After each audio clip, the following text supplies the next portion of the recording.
What up, peeps? Tony Baker here, back with another movie review. This time I'm reviewing Tron Ares, because we not gonna do the numbers.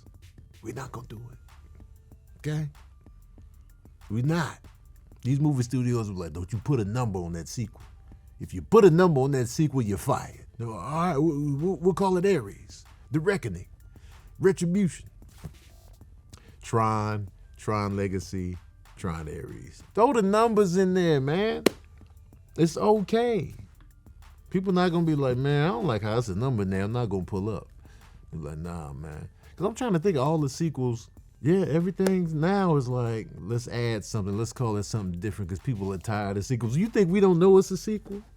Is that what it is? You think if you put a little extra name on there, you're like, oh, this must be fresh.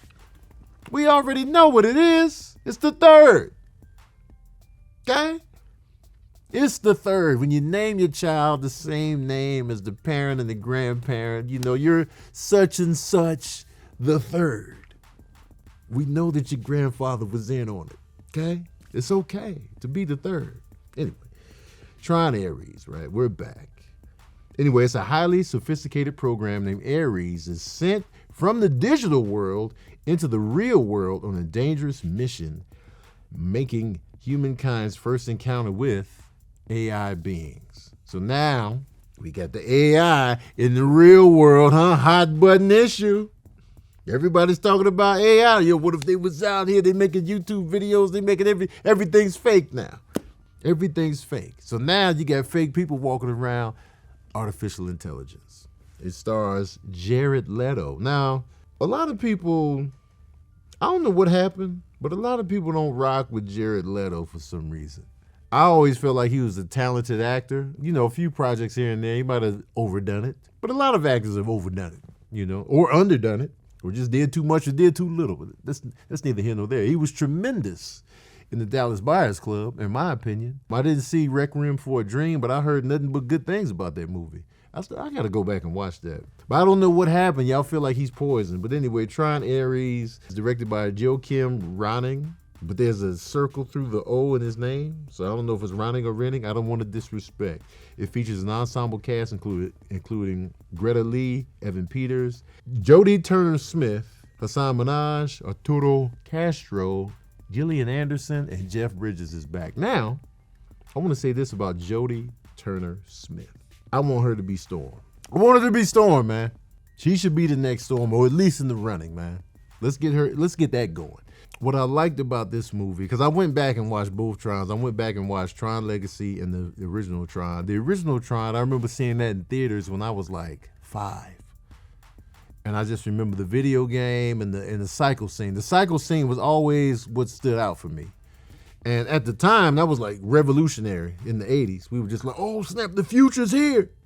And then when I went back and watched it, I was like, the future really wasn't there. But it might have been there. But the movie didn't really hold up. It was kind of vanilla. It was kind of bland. And, you know, special effects have come a long way since then. Fast forward all the way to Tron Legacy. We got more money now. We got more special effects. And mind you, the first Tron was not a box office hit. It wasn't. So the second one was like, yo, it wasn't a hit the first time. We think we got a good cult following. We got better graphics now. We got better, you know, special effects. Let's get Tron Legacy going. Let's put the money in there. And then it did okay worldwide. It made like 400-something million worldwide, but the budget was crazy. So it was just like, they probably got profitable way down the line, but it wasn't like a cash cow. So I'm sure they were like, yo, man, the last Tron did mediocre. Let's run it back. I think the people going to really enjoy it. Disney put up $180 million just on the budget alone. $180 million. That's not including marketing and promotion. But what I will say is that you see the money on the screen.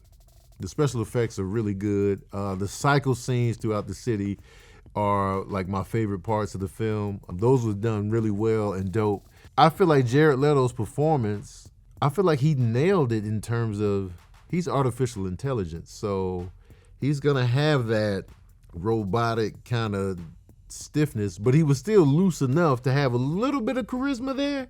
But his eyes were like, and he has big eyes anyway. So it was just like, I really feel like he's a program.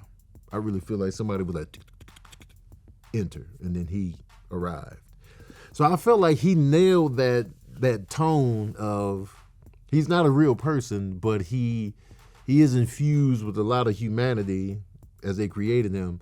So you get that feel of like man and machine within him. Greta Lee was cool, you know what I mean? It's funny when they try to infuse the main characters, the heroes, with a little bit of personality and some charm and sometimes it just feels forced. I'll just be like, all right, man, you get your little funny sidekick, and you know what I'm saying?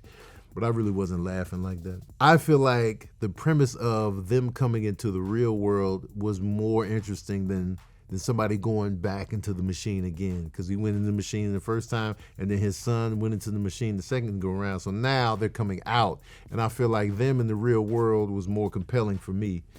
Even though I feel like the real world was just kind of like, okay, they were kind of casual about what was going on in the city streets. Like, yeah, man, there was some motorcycles that left like trails all over the city, and we couldn't even break through the trails. Then the trails disappeared.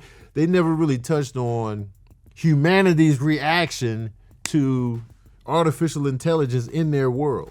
I was like, they just kind of swept that under the rug, which I thought was weird. I was like, yo, show humanity like freaking out. Like, yo, what the hell is this ship coming through here? It looks amazing, but what the hell is it? It was none of that. It was just like, yeah, it's a big ship in the middle of the city, downtown. And again, always the big city. They're never in the small towns going through all of this. You know, remote is like, nah, man, in the heart of the city so we can tear some shit up. But I do feel like, having watched all three back to back to back, I feel like, even though this is flawed, but it's still entertaining. It's still like, okay, this is cool to look at. Evan Peters was a nice little villain. Gillian Anderson, it was good to see her again. So the cast was solid. Jeff Bridges once again. Jodie Turner-Smith, I want her to be Storm, and she was a good heavy in this. But it was still just like, okay, the stakes weren't really that high for me.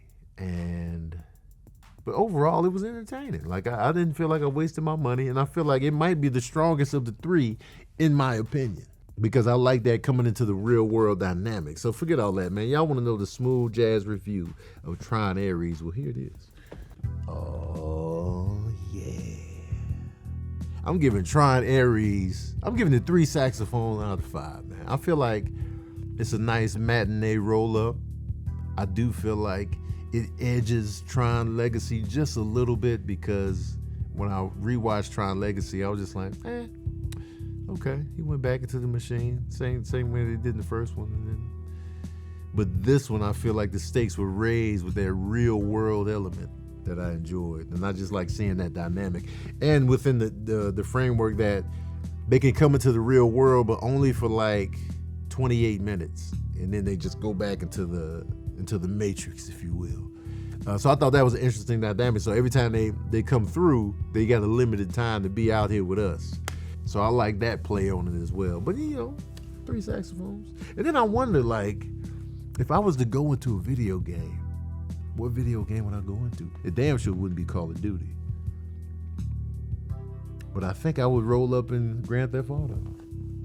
Well, I could just take a car and it's nothing. Like, if nobody saw me, I could just go through the city just stealing different cars. And if nobody saw me, there's no law enforcement.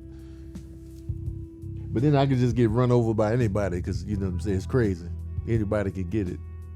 And then your car blows up and it's crazy. But then I'll just reset.